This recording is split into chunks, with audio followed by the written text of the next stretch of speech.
Hello friends, ಇಂಡಿಯಾದಿಂದ ತುಂಬಾ ದೂರದಲ್ಲಿ ಒಂದು ಸಣ್ಣ ಇಂಡಿಯಾ ಇದೆ. ಅದೇ ಅಂಡಮಾನ್ ನಿಕೋಬಾರ್ ಅನ್ನೋ ಒಂದು ಫೇಮಸ್ ಆದ ಟೂರಿಸ್ಟ್ ಐಲ್ಯಾಂಡ್. ಈ ಕತೆ ನಡೆಯೋ ಟೈಮ್ ಲೈನ್ ಅನ್ನೋದು 2027. ಆವಾಗಲ್ಲಿ ನಡೆಯೋ ಸ್ವರಾಜ್ ಮಹೋತ್ಸವ ಅನ್ನೋ ಒಂದು ಫೆಸ್ಟಿವಲ್ಗೋಸ್ಕರ ಇಂಡಿಯಾದ ಎಲ್ಲಾ ಕಡೆಯಿಂದ ಲಕ್ಷಾಂತರ ಟೂರಿಸ್ಟ್ಗಳು ಅಂಡಮಾನ್ ಹೊರಟಿರೋ ಸಮಯ. ಒಂದು ವ್ಯತ್ಯಾಸವಾದ ಭಯಾನುಕಾರಿ ರೋಗ ಅನ್ನೋದು ಎಲ್ಲಾ ಕಡೆ ಹರಡೋಕ್ ಶುರುವಾಗುತ್ತೆ. ಆವಾಗ ಇದ್ರ ವಿರುದ್ಧ ಜನರೆಲ್ಲ ಹೇಗೆ ಹೋರಾಡ್ತಾರೆ, ಹೇಗೆಲ್ಲ ಬದಲಾಗ್ತಾರೆ, ಅದಕ್ಕಾದ ಮೆಡಿಸಿನ್ ಮತ್ತೆ ವ್ಯಾಕ್ಸಿನ್ ಕಂಡುಹಿಡಿಯೋಕೋಸ್ಕರ ಸೈಂಟಿಸ್ಟ್ಗಳು ಮತ್ತೆ ಡಾಕ್ಟರ್ಸ್ ಎಲ್ಲ ಎಷ್ಟು ಕಷ್ಟಪಡ್ತಾರೆ ಅನ್ನೋದೇ ಈ ಒಂದು ಸೀರೀಸ್ ನ ಕತೆ. ಸೊ ಇವತ್ತು ಈ ವಿಡಿಯೋದಲ್ಲಿ ನಾವು ನೋಡ್ತಾ ಇದ್ದೀವಿ 2023 ತೆರೆಗೆ ಬಂದಿರೋ ಇಂಡಿಯಾದ one of the best web series ಕಾಲಾ ಪಾನಿ.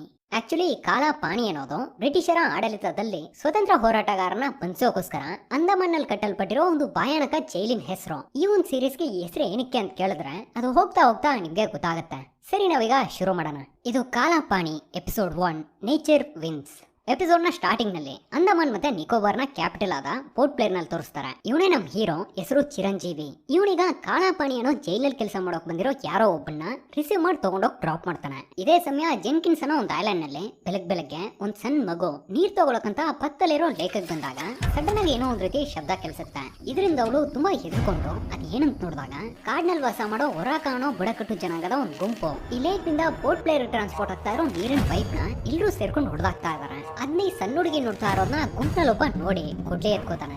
ಇಲ್ಲಿಗೆ ಈ ಸೀನ್ ಕಟ್ಟಾಗಿ ಈ ಹುಡುಗಿ ಮನೆಯವರೆಲ್ಲ ಇವಳನ್ನ ಹುಡ್ಕೊಂಡ್ ಬರ್ತಾರೆ. ಏನಂತ ನೋಡಿದ್ರೆ ಅವ್ರು ಇವಳನ್ನ ಏನು ಮಾಡಿಲ್ಲ, ಇವ್ರಿಗೊಂದು ಎಳ್ನೀರ್ ಕೊಟ್ಟಿದ್ದಾರೆ ಅಷ್ಟೇ. ಇದೇ ಟೈಮ್ ಅವರೆಲ್ಲ ಸೇರ್ಕೊಂಡು ಪೈಪ್ ನ ಹೊಡೆದಾಕ್ಬಿಡ್ತಾರೆ. ಇದರಿಂದ ತಕ್ಷಣ ಎಲ್ಲಾ ಕಡೆ ನೀರ್ ಬರೋದೆಲ್ಲ ನಿಂತೋಗುತ್ತೆ. ಇವಾಗ ಒಂದೆರಡು ದಿನಗಳ ನಂತರ ಟೂರಿಸ್ಟ್ಗಳೆಲ್ಲ ಅಂಡಮಾನ್ಗೆ ಬರೋಕ್ ಶುರು ಮಾಡಿದ್ದಾರೆ. ಅದ್ರಲ್ಲೀಗ ಒಂದು ಕುಟುಂಬ ತೋರಿಸ್ತಾರೆ. ಇವರೇ ತಂದೆ. ಇವ್ರು ತುಂಬಾನೇ ಇನ್ನೋಸೆಂಟ್. ಹೇಗಂದ್ರೆ ಒಂದು ವಾಟರ್ ಬಾಟಲ್ ಕೇಳೋಕು ಹಿಂದೂ ಮುಂದೆ ನೋಡೋ ಒಂದು ಕ್ಯಾರೆಕ್ಟರ್. ಮತ್ತೆ ಇವ್ರ ಮಗ ಪಕ್ಕದಲ್ಲಿರೋ ಹುಡುಗಿನ ಇಂಪ್ರೆಸ್ ಮಾಡೋಕ್ ಟ್ರೈ ಮಾಡ್ತಾ ಇರೋವಾಗ ಇವ್ರು ಅವನಿಗೆ ನೋಸ್ ಕಟ್ ಮಾಡ್ತಾರೆ. ಕೊನೆಗೆ ಈ ಸೀರೀಸ್ ನ ಮುಖ್ಯವಾದ ಕ್ಯಾರೆಕ್ಟರ್ಸ್ ಎಲ್ಲ ಏರ್ಪೋರ್ಟ್ ನಲ್ಲಿ ಬಂದು ಲ್ಯಾಂಡ್ ಆಗ್ತಾರೆ. ಇವ್ರ ಹೆಸರೇ ರೀತು ಗಾಗ್ರಾ. ಇವರೊಬ್ರು PhD ಮುಗಿಸಿರೋ ಡಾಕ್ಟರ್. ಇವಾಗ ಈ ಕುಟುಂಬ ನೀಲ್ ಐಲ್ಯಾಂಡ್ ಅಂತ ಮಾತಾಡೋದನ್ನ ಕೇಳಿ ನಮ್ ಹೀರೋ ಯಾಕೋ ಅವ್ರಿಗೆ ಜಾಸ್ತಿ ಡಿಸ್ಕೌಂಟ್ ಕೊಟ್ಟು ಅವ್ರನ್ನ ಫೋರ್ಸ್ ಮಾಡಿ ತನ್ನ ಟ್ಯಾಕ್ಸಿನಲ್ಲಿ ಕರ್ಕೊಂಡು ಹೋಗ್ತಾನೆ. ಇವಾಗ ನಮ್ ಹೀರೋ ತಾನು ಮತ್ತೆ ತನ್ನ ಫ್ರೆಂಡ್ ನ ಆ ಕುಟುಂಬದ ಹತ್ರ ಇಂಟ್ರೊಡ್ಯೂಸ್ ಮಾಡ್ಕೊಂಡು ಹಾಗೆ ಟ್ರಾವೆಲ್ ಮಾಡ್ತಾ ಇರೋವಾಗ ದಾರಿನಲ್ಲಿ ಆಟಮ್ ಅನ್ನೋ ಒಂದು ಕಂಪನಿಯ ಹೆಡ್ ಆಫೀಸ್ ನ ಮುಂದೆ ಆ ಪೈಪ್ ಲೈನ್ ಗಳನ್ನ ಹಾಕಿದ್ರಲ್ಲ ಆ ಒಂದು ಕಂಪನಿಯ ಮುಂದೆ ಕೆಲವರು ಆಟಮ್ ಕಂಪನಿಯ ವಿರುದ್ಧ ಪ್ರಕೃತಿನ ನಾಶ ಮಾಡಬೇಡಿ, ಹೊರಕಾಸನ ಬದುಕೋಗ್ಬಿಡಿ ಅಂತ ಪ್ರೊಟೆಸ್ಟ್ ಮಾಡ್ತಾ ಇದಾರೆ. ಸೇಮ್ ಟೈಮ್ ಈಗ ಹೆಡ್ ಆಫೀಸ್ ನ ಒಳಗಡೆ ತೋರಿಸ್ತಾರೆ. ಆ ಕಂಪನಿಯ ಚೇರ್ಮನ್ ಕೇತನ್ ಅನ್ನೋ ಒಬ್ರು ಪೊಲೀಸ್ ಆಫೀಸರ್ ಹತ್ರ ಈ ಸ್ವರಾಜ್ ಮಹೋತ್ಸವ್ ನಡೆಯೋಕ್ ಬೇಕಾಗಿರೋ ಹೆಲ್ತ್ ಡಿಪಾರ್ಟ್ಮೆಂಟ್ ನ ಕ್ಲಿಯರೆನ್ಸ್ ಆ ಸರ್ಟಿಫಿಕೇಟ್ ಸಿಗೋವಾಗ ಮಾಡಿದ್ರೆ ನಿಮ್ಗೆ ಮತ್ತೆ ಮೈನ್ ಲ್ಯಾಂಡ್ ಟ್ರಾನ್ಸ್ಫರ್ ಸಿಗೋವಾಗ ಮಾಡ್ತೀನಿ ಅಂತ ಒಂದು ಡೀಲ್ ಆಫರ್ ಮಾಡಿದಾಗ ಅದಕ್ಕೆ ಅವರು ಡಾಕ್ಟರ್ ಸೌದಾಮಣಿ ಸಿಂಗ್ ಇದಕ್ಕಷ್ಟು ಸುಲಭವಾಗಿ ಅಪ್ರೂವಲ್ ಕೊಡಲ್ಲ ಅಂತ ಹೇಳ್ತಾರೆ. ತಕ್ಷಣ ಇವಾಗ ಡಾಕ್ಟರ್ ತೋರಿಸ್ತಾರೆ. ಓಲ್ಡ್ ಏಜ್ ನಿಂದ ಬಂದಿರೋ ಒಬ್ರು ವಯಸ್ಸಾದ ಲೇಡಿಗೆ ಬಂದಿರೋ ಕಾಯಿಲೆ ಯಾವ್ದು ಅಂತಾನೆ ಗೊತ್ತಾಗದೆ ಎಲ್ಲಾ ಡಾಕ್ಟರ್ಸ್ ಕಷ್ಟ ಪಡ್ತಾ ಇರೋವಾಗ ಆ ಡಾಕ್ಟರ್ ಅಲ್ಲಿಗೆ ಬಂದು ಈ ರೀತಿ ಒಂದು ಡಿಸೀಸ್ ಅನ್ನೋದು ಫಿಸಿಕಲ್ ರಿಲೇಶನ್ಶಿಪ್ ಮೂಲಕ ಸ್ಪ್ರೆಡ್ ಆಗುತ್ತೆ. ಸೊ ಆ ವ್ಯಕ್ತಿ ಯಾರು ಅಂತ ಕೇಳ್ತಾರೆ. ಅದಕ್ಕೆ ಲೇಡಿ ನಂಗ್ ನಿನ್ನ ಅಮ್ಮನ ವಯಸ್ಸು, ನನ್ನ ಹತ್ರ ಈ ರೀತಿ ಕೇಳೋಕ್ ನಿಂಗೆ ನಾಚಿಕೆ ಆಗ್ಬೇಕು ಅಂತ ಹೇಳಿದಾಗ ಇಲ್ಲ ನಾನೊಬ್ಳು ಡಾಕ್ಟರ್ ಆಗಿ ನಾಚಿಕೆ ಪಡಬೇಕಾಗಿಲ್ಲ, ಇದರಿಂದ ಒಂದು ದೊಡ್ಡ ತೊಂದರೆನೇ ಉಂಟಾಗುತ್ತೆ ಅಂತ ಹೆದರ್ಸ್ತಾರೆ. ಇದರಿಂದ ಆ ಲೇಡಿ ಕೊನೆಗೆ ಬಾಯ್ ಬಿಡ್ತಾಳೆ. ಒಬ್ರಲ್ಲ ಇಬ್ರು ಅಂತ. ಇದನ್ನ ಕೇಳಿ ಇವರು ಅಲ್ಲಿರೋ ಡಾಕ್ಟರ್ಸ್ಗೆಲ್ಲ ಯಾವಾಗ್ಲೂ ಸಿಂಪಲ್ ಆದ ಒಂದು ರೀಸನ್ ಹುಡುಕಿ ಅದ್ ಯಾವಾಗ್ಲೂ ಸರಿಯಾಗಿರುತ್ತೆ ಅಂತ ಒಂದು ಅಡ್ವೈಸ್ ಕೊಟ್ಟು ಬ್ರೇಕ್ ನಲ್ಲಿರೋವಾಗ ಅಲ್ಲಿಗೆ ರೀತು ಬಂದು ತನ್ನ ಇಂಟ್ರೊಡ್ಯೂಸ್ ಮಾಡ್ಕೋತಾಳೆ. ಆವಾಗ ಅವರು ನಂಗೆ ಬೇಕಾಗಿರೋದು ಒಬ್ರು ಎಕ್ಸ್ಪರ್ಟ್, ನೀನಲ್ಲ ಇಲ್ಲಿಂದ ಹೊರಡು ಅಂತ ಹೇಳಿದಾಗ ನೀವು ನನ್ ಗೈಡ್ ಮಾಡಿದ್ರೆ ನನ್ನಿಂದ ನಿಮ್ಗೆ ಹೆಲ್ಪ್ ಮಾಡಕ್ಕಾಗುತ್ತೆ ಅಂತ ರೀತು ಹೇಳ್ತಾಳೆ. ಇದನ್ನ ಕೇಳೋರು ಸರಿ ಅಂತ ಒಪ್ಕೊಂಡು ಇವರು ಕ್ವಾರಂಟೈನ್ ಮಾಡಿರೋ ಒಂದು ವಾರ್ಡ್ ಕರ್ಕೊ ಬರ್ತಾ ಇಲ್ಲಿ ಅಡ್ಮಿಟ್ ಆಗಿರೋ 11 ಜನರಿಗೂ ಒಂದೇ ರೀತಿಯ symptoms, I fever, dry throat. ಈ ಎಲ್ಲಾ ಸಿಂಪ್ಟಮ್ಸ್ ಸರಿ ಆದ್ರೂ ಕೊನೆಗೊಂದು ರೇರ್ ಸಿಂಪ್ಟಮ್ ಮಾತ್ರ ಇನ್ನೂ ಸಿವಿಯರ್ ಆಗ್ತಾ ಇದೆ ಅಂತ ಹೇಳ್ತಾ ಹಾಗೆ ಒಳಗಡೆ ಬಂದು ನಮ್ ಹೀರೋ ಒಬ್ಬನ ಜೈಲಲ್ಲಿ ಡ್ರಾಪ್ ಮಾಡಿದ್ನಲ್ಲ ಅವನು ಕೂಡ ಆ ಕಾಯಿಲೆಗೆ ತುತ್ತಾಗಿ ಈಗ ಹಾಸ್ಪಿಟಲ್ ನಲ್ಲಿ ಅಡ್ಮಿಟ್ ಆಗಿದ್ದಾನೆ. ಈಗ ಅವ್ನ ಕುತ್ತಿಗೆ ಹಿಂದೆ ತೋರಿಸಿ ಇದೇ ಆ ರೇರ್ ಸಿಂಪ್ಟಮ್ ಬ್ಲಾಕ್ ರ್ಯಾಶಸ್. ಇದೇನಂತಾನೆ ಗೊತ್ತಾಗ್ತಾ ಇಲ್ಲ. ಆದ್ರೆ ಇದೇ ರೀತಿಯಾದ ಒಂದು ರೋಗ 1989ರಲ್ಲಿ ಸ್ಪ್ರೆಡ್ ಆಗಿ ಕೆಲವ್ರನ್ನ ಕೊಂದು ಇದಾಗೆ ನಾಶ ಆಯ್ತು. ಇದ್ರ ಬಗ್ಗೆ ಈ ಒಂದು ಫೋಟೋ ಬಿಟ್ಟು ನಮ್ಗೆ ಬೇರೆ ಯಾವ ಇನ್ಫಾರ್ಮೇಶನ್ ಸಿಕ್ಕಿಲ್ಲ ಅಂತ ಹೇಳ್ತಾರೆ. ಇದನ್ನ ಕೇಳಿವಳು ಇದೇನಂತಾನೆ ಗೊತ್ತಾಗ್ತಾ ಇರೋವಾಗ ನಾವೇನಕ್ಕೆ ಇದನ್ನ ಕಂಡು ಎದುರ್ಕೋಬೇಕು ಅಂತ ಕೇಳ್ತಾಳೆ. ಅದೇ ನಮ್ಗಿರೋ ತೊಂದರೆ ಕೂಡ. ಇನ್ನೇನು ಒಂದು ಸ್ವಲ್ಪ ದಿನದಲ್ಲೇ ಫೆಸ್ಟಿವಲ್ಗೋಸ್ಕರ 1000 ಗಟ್ಟಲೆ ಟೂರಿಸ್ಟ್ಗಳು ಅಂಡಮಾನ್ ಬರ್ತಾರೆ. ಅಷ್ಟರಲ್ಲಿ ಇದೇನ್ ರೋಗ ಇದೇ ಸ್ಪ್ರೆಡ್ ಆಗುತ್ತೆ ಅನ್ನೋದನ್ನೆಲ್ಲ ನಾವು ತಿಳ್ಕೋಬೇಕು. ಒಂದ್ ವೇಳೆ ಇಲ್ಲ ಅಂದ್ರೆ ಇದೇ ಒಂದು ದೊಡ್ಡ ಡಿಸಾಸ್ಟರ್ ಆಗಿ ಬದಲಾಗೋ ಕೂಡ ಚಾನ್ಸ್ ಇದೆ ಅಂತ ಹೇಳ್ತಾರೆ. ಇವಾಗ ತಾನೇ ನಮ್ ಹೀರೋನ್ ಫ್ಯಾಮಿಲಿನ ತೋರಿಸ್ತಾರೆ. ಅದರಲ್ಲಿ ಅವನಮ್ಮ ಒಂದು ಒಣಗೋಗಿರೋ ಗಿಡಕ್ಕೆ ನೀರ್ ಹಾಕ್ತಾ ಇರೋದು ನೋಡಿ ತಮ್ಮ, ಅವನ ಹೆಸರು ವಿನೋ, ಆಟಮ್ ಕಂಪನಿ ಮುಂದೆ ಪ್ರೊಟೆಸ್ಟ್ ಮಾಡ್ತಾ ಇದ್ನಲ್ಲ ಅದ್ರಲ್ಲಿ ಇವನು ಕೂಡ ಒಬ್ಬ. ಇವನಿಗ ಆ ಗಿಡ ಆಲ್ರೆಡಿ ಒಣಗೋಗಿದೆ, ನೀರನ್ನು ವೇಸ್ಟ್ ಮಾಡಬೇಡಿ ಅಂತ ಹೇಳಿದಾಗ ಅದಕ್ಕೆ ಅವರು ಇಲ್ಲ ಪ್ರಕೃತಿ ಮಣ್ಣೊಳಗಡೆನೂ ಕೆಲಸ ಮಾಡ್ತಾ ಇದೆ, ಕೆಲವೊಮ್ಮೆ ಲೇಟ್ ಆಗ್ಬೋದು ಆದ್ರೆ ಪ್ರಕೃತಿ ಅನ್ನೋದು ಎಲ್ಲಾ ತಡೆಗಳನ್ನು ಹೊಡೆದಾಕೊಂಡು ಒಂದಲ್ಲ ಒಂದಿನ ಖಂಡಿತ ಹೊರಗಡೆ ಬರುತ್ತೆ ಅಂತ ಹೇಳ್ತಾರೆ. ತಕ್ಷಣನೇ ನೀರು ನಿಂತೋಗುತ್ತೆ. ಇದೇ ಸಮಯ ನಮ್ ಹೀರೋ ಆ ಟೂರಿಸ್ಟ್ ಕುಟುಂಬನ ಹೋಟೆಲ್ ನಲ್ಲಿ ಡ್ರಾಪ್ ಮಾಡೀಗ ಮನೆಗೆ ಬರ್ತಾನೆ. ಆಗ ಇವನ್ ತಮ್ಮ ಇವನು ತನ್ನ ಫ್ರೆಂಡ್ ಜೊತೆ ಸುತ್ತಾಡೋದನ್ನ ನೋಡ್ಕೊ ಬಂದು ಈಗ ಬೈಯಕ್ ಶುರು ಮಾಡ್ತಾನೆ. ವಿಷಯ ಏನು ಅಂದ್ರೆ ಇವನ ಫ್ರೆಂಡ್ ಆಮೆ ಮೊಟ್ಟೆಗಳನ್ನ ಕದ್ದು ಜೈಲ್ಗೆ ಹೋಗಿ ಬಂದಿರ್ತಾನೆ. ಇದನ್ನ ಹಾಗೆ ಹೇಳ್ತಾ ಇವನ್ ತಮ್ಮ ಇವನ್ನ ಬೈತಾ ಇರೋವಾಗ ನಮ್ ಹೀರೋ ಕೋಪದಲ್ಲಿ ಇಲ್ಲಿ ಯಾರೇ ಕೆಲಸ ಕೊಡ್ತೀನಿ ಅಂತ ಬಂದ್ರು ನೀವು ಓರಾಕಸ್ನ ಬದುಕೋಗ್ಬಿಡಿ ಅಂತ ಪ್ರೊಟೆಸ್ಟ್ ಮಾಡಿ ಅವ್ರನ್ನೆಲ್ಲ ಮತ್ತೆ ಕಲ್ಸ್ಬಿಡ್ತೀರಾ. ನೀವ್ ಹೀಗೆ ಮಾಡ್ತಾ ಇದ್ರೆ ಕೆಲಸ ಇಲ್ದೆ ಅವನ್ ತಾನೆ ಏನ್ ಮಾಡ್ತಾನೆ ಅಂತ ಮತ್ತೆ ಬೈತಾನೆ. ಆವಾಗಿದ್ನಲ್ಲ ಇವ್ನ ಅಮ್ಮ ನೋಡಿ ನಂಗೆ ಇವಾಗ ಒಂದ್ ಕತೆ ನೆನಪಾಗ್ತಾ ಇದೆ ಅಂತ ಒಂದ್ ಕತೆನ ಹೇಳೋಕ್ ಶುರು ಮಾಡ್ತಾರೆ. ಒಂದ್ಸಲ ಕಾಡ್ನಲ್ಲಿ ಪ್ರವಾಹ ಬಂದಾಗ ಅದ್ರಲ್ಲಿ ಮುಳುಗ್ತಾ ಇರೋ ಒಂದ್ ಚೇಳು ಅಲ್ಲಿರೋ ಕಪ್ಪೆ ಹತ್ರ ನನ್ನ ನಿನ್ ಬೆನ್ ಮೇಲೆ ಹೊತ್ಕೊಂಡು ಹೋಗಿ ತಡಕ್ಬಿಟ್ಟು ನನ್ ಕಾಪಾಡ್ತೀಯ ಅಂತ ಕೇಳುತ್ತೆ. ಅದಕ್ಕ ಕಪ್ಪೆ ನೀನೊಬ್ಬ ಚೇಳು ನಿನ್ನ ನನ್ ಬೆನ್ ಮೇಲೆ ಹಚ್ಕೊಂಡ್ರೆ ನನ್ನೂ ಕೂಡ ಕಚ್ಬಿಡ್ತೀಯ ಅಂತ ಹೇಳುತ್ತೆ. ನಾನ್ ಯಾಕಪ್ಪ ನೀನ್ ಕಚ್ಲಿ, ಒಂದ್ ವೇಳೆ ಕಚ್ಚಿದ್ರೆ ನಾನು ಕೂಡ ನಿನ್ ಜೊತೆನೆ ಮುಳುಗಿ ಸದೋಗ್ತೀನಲ್ಲ ಅಂತ ಹೇಳಿದಾಗ ಸರಿ ಕಾಪಾಡೋಣ ಅಂತ ಕಪ್ಪೆ ತೀರ್ಮಾನ ಮಾಡಿ ಆ ಚೇಳನ್ನ ತನ್ನ ಬೆನ್ ಮೇಲೆ ಹಚ್ಕೊಂಡು ತಗೊಂಡೋಗಕ್ ಶುರು ಮಾಡುತ್ತೆ. ಹಾಗೆ ಇವೆರಡು ನದಿಯ ಮಧ್ಯೆ ಬಂದ್ಮೇಲೆ ಆ ಚೇಳು ಆ ಕಪ್ಪೆನ ಕಚ್ಬಿಡುತ್ತೆ. ಯಾಕೆ ಹೀಗ್ ಮಾಡ್ದೆ, ನನ್ ಜೊತೆ ನೀನು ಇವಾಗ ತೀರ್ಕೋತೀಯಲ್ಲ ಅಂತ ಕಪ್ಪೆ ಕೇಳಿದಾಗ ಅದಕ್ಕೆ ಆ ಚೇಳು ನಾನೇನ್ ಮಾಡ್ಲಿ, ನಾನೊಬ್ಬ ಚೇಳು, ನನ್ ಸ್ವಭಾವ ಇದೇನೆ ಅಂತ ಹೇಳಿ ಎರಡು ಹಾಗೆ ಮುಳುಗಿ ಅಲ್ಲೇ ತೀರ್ಕೋತವೆ. ಈ ಕತೆನ ಹೇಳಿ ನಮ್ ಹೀರೋನ ಒಂದು ನೀನ್ ಚೇಳಾಗಿರ್ಬೋದು, ನಿನ್ ಫ್ರೆಂಡ್ಗೆ ಹೆಲ್ಪ್ ಮಾಡೋದೇ ನಿನ್ ಸ್ವಭಾವ, ಅಥವಾ ನೀನ್ ಕಪ್ಪೆ ಆಗಿರ್ಬೋದು, ನಿನ್ ಫ್ರೆಂಡ್ಗೆ ಹೆಲ್ಪ್ ಮಾಡೋಕ್ ಹೋಗಿ ಬೇರೆ ಯಾರನ್ನೋ ಕಚ್ಬೇಕಾಗತ್ತೆ ಅಂತ ಹೇಳಿದಾಗ ಅಲ್ಲಿ ಮಲ್ಗಿರೋ ತಾತ ಇವ್ನ್ ಖಂಡಿತ ಚೇಳೆ ಆಗಿರ್ತಾನೆ ಅಂತ ಹೇಳ್ತಾರೆ. ಹಾಗೆ ಇದನ್ನ ಕೇಳಿ ಇವನು ಇವ್ನ ತಮ್ಮನ್ನ ಸರಿ ನಾನು ಚೇಳೆ ಆಗಿರ್ತೀನಿ, ನೀನ್ ಒಳ್ಳೆಯವನೇ ಆಗಿರೋ, ಆದ್ರೆ ಯಾಕೆ ನಿನ್ನ ಎಲ್ಲರೂ ಬೇಗ ಮರ್ತು ಬಿಡ್ತಾರೆ, ಜೋಶ್ನ ಇಲ್ಲಿಗೆ ಬಂದಿದ್ದಾಳ ಅವಳು ನೀನು ನೆನಪಾಗ್ಲಿಲ್ಲ ಅಂತ ಕಾಣಿಸ್ತಾ ಇದೆ ಅಂತ ಯಾರ ಬಗ್ಗೆನೋ ಹೇಳ್ತಾನೆ. ಈ ಕಡೆ ಡಾಕ್ಟರ್ ಎಲ್ಲಾ ಪೇಷಂಟ್ ಗಳನ್ನೂ ಚೆಕ್ ಮಾಡ್ತಾ ಇರೋವಾಗ ಅಲ್ಲಿಗೆ ರೀತು ಬಂದು ನಂಗೊಂದು ವಿಷಯ ಗೊತ್ತಾಯ್ತು ಅಂತ ಹೇಳಿ ಅವ್ರನ್ನ ಅಲ್ಲಿಂದ ಕರ್ಕೊಂಡು ಹೋಗಿ ಜೆನ್ಕಿನ್ಸ್ ಐಲ್ಯಾಂಡ್ ನಲ್ಲಿ 3 ಪಾಯಿಂಟ್ ಗಳನ್ನ ಮೆನ್ಷನ್ ಮಾಡಿ ಇಲ್ಲಿ ಅಡ್ಮಿಟ್ ಆಗಿರೋ ಎಲ್ಲಾ ಪೇಷಂಟ್ ಗಳು ಕಾಮನ್ ಆಗಿ ಯಾವ್ದೋ ಒಂದು ಜಾಗ ವಿಸಿಟ್ ಮಾಡಿದಾರೆ ಅಂತ ಹೇಳಿದಾಗ ಜೆನ್ಕಿನ್ಸ್ ಅನ್ನೋದು ಒಂದು ದೊಡ್ಡ ಐಲ್ಯಾಂಡ್, ಆದ್ರೆ ಅಲ್ಲಿರೋ ಜನಸಂಖ್ಯೆ ಬರೀ 400. ಒಬ್ರನ್ನೊಬ್ರು ಕಾಂಟ್ಯಾಕ್ಟ್ ಕೂಡ ಮಾಡ್ಕೋತಾ ಇಲ್ಲ. ನಮ್ಗೆ ಈ ರೋಗಕ್ಕೆ ಬೇಕಾಗಿರೋ ಸೋರ್ಸ್ 1, 3 ಅಲ್ಲ. ಸೊ ಒಂದು ಸಿಂಪಲ್ ಎಕ್ಸ್ಪ್ಲನೇಷನ್ ನ ಹುಡುಕು, ನಂಗೂ ಟೈಮ್ ಆಯ್ತು, ನನ್ ಡಾಗ್ ಫೀಡ್ ಮಾಡ್ಬೇಕು ಅಂತ ಹೇಳಿ ಅವ್ರು ಅಲ್ಲಿಂದ ಹೊರಡ್ತಾರೆ. ಹೊರಟು ಬರ್ತಾ ಇರೋ ಸಮಯ ಆ ವಯಸ್ಸಾದ ಲೇಡಿ ಡಿಸ್ಚಾರ್ಜ್ ಆಗಿ ಹೊರಗಡೆ ಬಂದು ನಿಮ್ಮಿಂದ ನನ್ನ ಕಾಯಿಲೆ ವಾಸಿ ಆಯ್ತು ಅಂತ ಡಾಕ್ಟರ್ ಥ್ಯಾಂಕ್ಸ್ ಹೇಳಿ ಅಲ್ಲಿಟ್ಟಿರೋ ಫೋಟೋಸ್ ನೋಡಿ ನಾನು ಇದನ್ನ ನೋಡಿದೀನಿ 1988, 89 ಅನ್ನೋ ಸಮಯದಲ್ಲಿ ನಂಗೆ ಗೊತ್ತಿರೋ ಒಬ್ಬರಿಗೆ ಇದೇ ರೀತಿಯಾದ ರ್ಯಾಶಸ್ ಜ್ವರ ಎಲ್ಲ ಬಂದು ಮತ್ತೆ ಸರಿ ಆಯ್ತು. ಆದ್ರೆ ಕೆಲವೇ ದಿನಗಳೆಲ್ಲ ಅವ್ನಿಗೆ ಜ್ವರ ಮತ್ತೆ ಬಂತು, ಹಾಗೆ ಅವನು ಕೂಡ ತೀರ್ಕೊಂಡ ಅಂತ ಹೇಳಿದಾಗ ಹಾಗಾದ್ರೆ ನಿಮ್ಗೆ ಕುಟುಂಬದಲ್ಲಿ ಯಾರಾದ್ರೂ ಗೊತ್ತಾ ಅಂತ ಕೇಳಿ ಅವ್ರ ಅಡ್ರೆಸ್ ತಗೋತಾರ. ಇಲ್ಲಿ ನಮ್ ಹೀರೋ ಆ ಟೂರಿಸ್ಟ್ ಕುಟುಂಬನ ಹೊರಗಡೆ ಕರ್ಕೊಂಡು ಹೋಗಿರೋವಾಗ ಅಲ್ಲಿಗ ಪೊಲೀಸ್ ಆಫೀಸರ್ ಬಂದು ಇವನ್ ಜೊತೆ ಮಾತಾಡೋಕ್ ಶುರು ಮಾಡ್ತಾರೆ. ವಿಷಯ ಏನಂದ್ರೆ ಇವನು ಯಾವಾಗ್ಲೂ ಒಂದ್ಸಲ ತಪ್ಪು ಮಾಡಿ ಪೊಲೀಸ್ನ ಸಿಗಾಕೊಂಡಾಗ ಈ ಪೊಲೀಸ್ ಆಫೀಸರ್ ಹತ್ರ ನೀವ್ ಈ ಕೇಸನ್ ಕ್ಲೋಸ್ ಮಾಡಿ ನನ್ ಕಾಪಾಡಿದ್ರೆ ನಾನು ಯಾವಾಗ್ಲಾದ್ರೂ ನಿಮ್ಗೆ ಹೆಲ್ಪ್ ಮಾಡ್ತೀನಿ ಅಂತ ಕೇಳ್ಕೊಂಡಿರ್ತಾನೆ. ಅದಕ್ಕೆ ಅವರು ಸರಿ ಅಂತ ಇವನ್ನ ರಿಲೀಸ್ ಮಾಡಿರ್ತಾರೆ. ಸೊ ಅದಕ್ಕೋಸ್ಕರನೇ ಇವಾಗ ಬಂದಿದ್ದೀನಿ ಅಂತ ಹೇಳಿ ನಮ್ ಹೀರೋ ಒಬ್ಬನ ಜೈಲ್ನಲ್ಲಿ ಡ್ರಾಪ್ ಮಾಡಿದ್ನಲ್ಲ ಅವ್ನ ಫೋಟೋನ್ ತೋರಿಸಿ ಇವ್ನು ಯಾರು, ಇವ್ನು ಯಾವಾಗ ಹಾಸ್ಪಿಟಲ್ ನಲ್ಲಿ ಅಡ್ಮಿಟ್ ಆದಾನೋ ಎಲ್ಲಾ ವಿಷಯಗಳನ್ನು ಕೇಳಿ ತಿಳ್ಕೊತಾರೆ. ಇವಾಗ ಹೀರೋನ್ ತಮ್ಮ ಅವನು ಏರ್ಪೋರ್ಟ್ ನಲ್ಲಿ ನೋಡಿರೋದಾಗ ಹೇಳದ್ನಲ್ಲ ಜೋಶ್ನಾ ಅಂತ ಒಬ್ರು ಅವ್ರನ್ನೀಗ ನೋಡೋಕ್ ಬರ್ತಾನೆ. ಬಂದು ತಾನು ಯಾರು ಅನ್ನೋದ್ನಲ್ಲ ಅವ್ರ ಹತ್ರ ಇಂಟ್ರೊಡ್ಯೂಸ್ ಮಾಡ್ಕೋತಾನೆ. ಯಾಕಂದ್ರೆ ಒಂದ್ ಕಾಲದಲ್ಲಿ ಇವರಿಬ್ರು ಸ್ಕೂಲ್ ಮೇಟ್ಸ್ ಆಗಿದ್ರು. ಅವ್ರು ಇವ್ನ ಹೇಳೋದ್ನೆಲ್ಲ ಕೇಳಿ ಏನೋ ನೆನಪಿದೆ ಅನ್ನೋ ರೀತಿ ಮಾತಾಡಿದಾಗ ಇವನ್ ತುಂಬಾನೇ ಬೇಜಾರಾಗಿ ಸರಿ ಅಂತ ಹೊರಡ್ತಾನೆ. ಹಾಗ ಹೊರಡ್ತಾ ಇರೋವಾಗ ನಿನ್ನೆಗೋ ಮರಿಲಿ ನಾನ್ ಸುಮ್ಮನೆ ಜೋಕ್ ಮಾಡ್ದೆ ಅಂತ ಹೇಳ್ತಾರೆ. ಇದನ್ ಕೇಳಿ ಇವನು ಸಂತೋಷ ಪಟ್ಟು ಹಾಗೆ ಹಳೆ ವಿಷಯಗಳನ್ನೆಲ್ಲ ಮಾತಾಡೋಕ್ ಶುರು ಮಾಡ್ತಾರೆ. ಈ ಕಡೆ ಡಾಕ್ಟರ್ ಆ ಅಡ್ರೆಸ್ ಬಂದ್ ಸೇರಿ ಆ ವಯಸ್ಸಾದ ಮಹಿಳೆ ಹೇಳಿರೋ ಆ ವ್ಯಕ್ತಿಯ ಮಗನ ಹತ್ರ ಆ ರೋಗದ ಬಗ್ಗೆ ವಿಚಾರಿಸಕ್ ಶುರು ಮಾಡ್ತಾರೆ.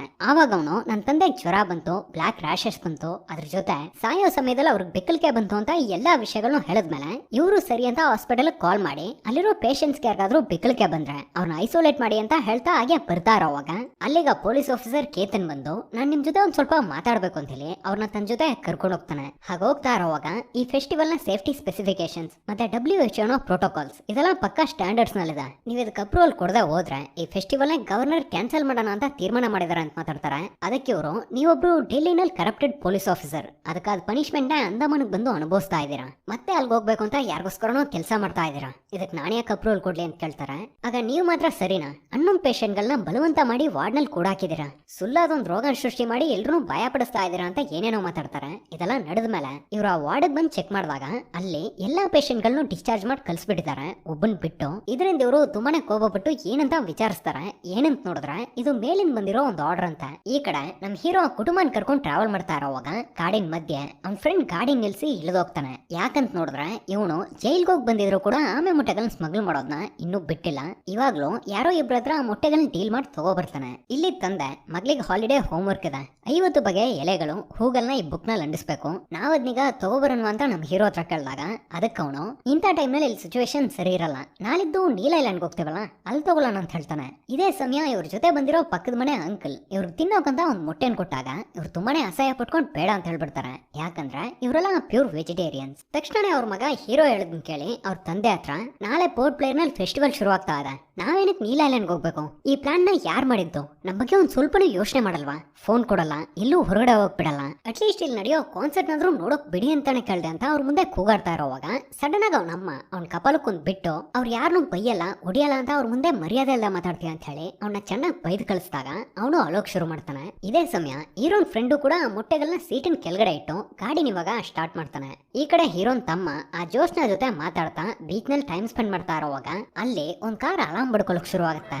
ಇದನ್ನ ನೋಡಿ ಇವಳು ತುಂಬಾನೇ ನರ್ವಸ್ ಆಗಿ ಹೆದರ್ಕೊಂಡು ನಾನು ತಕ್ಷಣ ಮನೆಗೆ ಹೋಗ್ಬೇಕು ಅಂತ ಹೇಳ್ತಾಳೆ. ಈಗ ಹಾಸ್ಪಿಟಲ್ ನಲ್ಲಿ ಡಾಕ್ಟರ್ ಶಶಿ ಅನ್ನೋ ಮತ್ತೊಬ್ರು ಡಾಕ್ಟರ್ ಹತ್ರ ಆ ಪೇಷಂಟ್ ಗಳನ್ನ ತನಗೆ ಗೊತ್ತಿಲ್ಲದೆ ಡಿಸ್ಚಾರ್ಜ್ ಮಾಡಿರೋದ್ರ ಬಗ್ಗೆ ತುಂಬಾನೇ ಕೋಪದಲ್ಲಿ ಮಾತಾಡ್ತಾ ಇರೋ ಸಮಯ ಹೊರಗಡೆ ಯಾರೋ ಒಬ್ರು ಅಲ್ಲಿಗೆ ಬಂದು ಅಲ್ಲಿರೋ ರೀತು ಹತ್ರ ನನ್ನ ತಕ್ಷಣ ಡಾಕ್ಟರ್ ಮೀಟ್ ಮಾಡ್ಬೇಕು ಅಂತ ಕೇಳಿದಾಗ ಆಗ ಇವಳು ಇಲ್ಲ ಆಗಲ್ಲ, ಅವ್ರೀಗ ಮೀಟಿಂಗ್ ನಲ್ಲಿ ಇದಾರೆ ಅಂತ ಹೇಳ್ತಾಳೆ. ಆಕ್ಚುಲಿ ಇವಾಗ ಅವ್ರು ಕೆಲಸ ಮಾಡ್ತಾ ಇರೋ ಹಾಸ್ಪಿಟಲ್ ನ ಇನಾಗ್ರೇಟ್ ಮಾಡಿರೋದೇ ನಾನೇ ಅಡ್ಮಿರಲ್ ಜಿಬ್ರಾನ್ ಖಾದ್ರಿ, ಅಂಡಮಾನ್ ನ ಲೆಫ್ಟಿನೆಂಟ್ ಗವರ್ನರ್ ಅಂತ ಹೇಳಿ ಅವ್ರ ಹಾಗೆ ಹೊರಗಡೆ ಹೋಗ್ತಾರೆ. ಆಗ ಅವ್ರು ಇವ್ರನ್ನ ನೋಡಿ ನೀವೇ ಇಲ್ಲಿಗೆ ಬಂದಿರೋದು ಒಳ್ಳೇದಾಯ್ತು, ನಾನು ನಿಮ್ ಜೊತೆ ಒಂದು ಸಿವಿಯರ್ ಆದ ವಿಷಯದ ಬಗ್ಗೆ ಮಾತಾಡ್ಬೇಕು ಅಂತ ಹೇಳಿದಾಗ ನಾನು ಈ ಮೀಟಿಂಗ್ ಮತ್ತೊಬ್ಬರನ್ನ ಇನ್ವೈಟ್ ಮಾಡಬಹುದಾ ಅಂತ ಕೇಳಿ ಆ ಕೇತನ್ನ ಹೊರಗಡೆ ಕರೀತಾರೆ. ಇವಾಗ ಅವರು ಫೋಟೋಸ್ ನೆಲ್ಲ ತೋರಿಸಿ ಎಲ್ಲಾ ವಿಷಯಗಳನ್ನು ಹೇಳಿ ನಾನು ಡಿಸ್ಚಾರ್ಜ್ ಮಾಡಿರೋ ಎಲ್ಲಾ ಪೇಷಂಟ್ ಗಳನ್ನು ಕಾಂಟ್ಯಾಕ್ಟ್ ಮಾಡಿದೆ, ಆದ್ರೆ ಕೆಲವರು ಕಾಲ್ನೇ ಪಿಕ್ ಮಾಡ್ತಾ ಇಲ್ಲ, ಇನ್ನು ಕೆಲವರು ಸರಿಯಾಗಿ ಮಾತಾಡ್ತಾ ಇಲ್ಲ. ಸರಿ ಹಾಗಾದ್ರೆ ಇದುವರೆಗೂ ಈ ಡಿಸೀಸ್ ನಿಂದ ರೆಕಾರ್ಡ್ ಆಗಿರೋ ಪೇಷಂಟ್ ಗಳ ಸಂಖ್ಯೆ 11 ಮತ್ತೆ 1989 ತೀರ್ಕೊಂಡಿರೋ ಸಂಖ್ಯೆ ಬರೀ 7.